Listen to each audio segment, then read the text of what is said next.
ভাই হয়েছে হেলে আপনার সরে যান ভাই উল্টা নাই না আস্তে আস্তে আস্তে আস্তে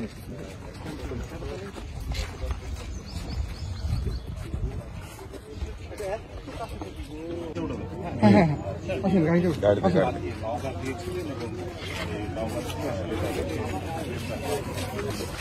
ভাই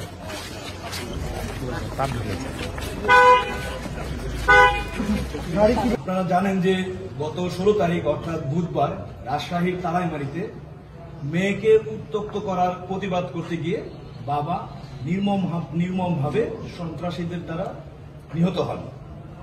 পরবর্তীতে কনসার্ন থানায় মামলা হয় এবং এলাকাতে ব্যাপক আলোড়ন তৈরি হয় এবং লাশ নিয়ে মানববন্ধন করা হয়।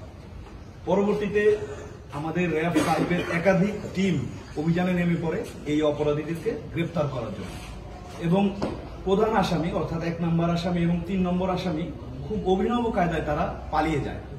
তারা তাদের কোনো আত্মীয় অথবা বন্ধুদের সহায়তা না নিয়ে তাদের পরিচিত একজন ভ্যান চালকের সহায়তা নিয়ে নওগাঁতে চলে যায় এবং এই ভ্যান চালক অপরাধীদেরকে তার বাড়িতে রাখে না, তার বাড়ির পাশেই পরিত্যক্ত একটি বাড়িতে লুকিয়ে রাখে। তো আমাদের একাধিক টিম ঘটনার দিন থেকে শুরু করে কন্টিনিউ তাদেরকে চেস করতে থাকে এবং পরবর্তীতে সেই পরিত্যক্ত বাড়ি থেকে আমরা তাদেরকে গ্রেফতার করতে সক্ষম হই। এই মামলার অন্যান্য আসামি যারা আছে তাদেরকে গ্রেফতারও প্রক্রিয়া চলমান রয়েছে। আমরা আশা করছি ইনশাআল্লাহ অন্যান্য অপরাধীদেরকেও আমরা গ্রেফতার করতে সম্ভব।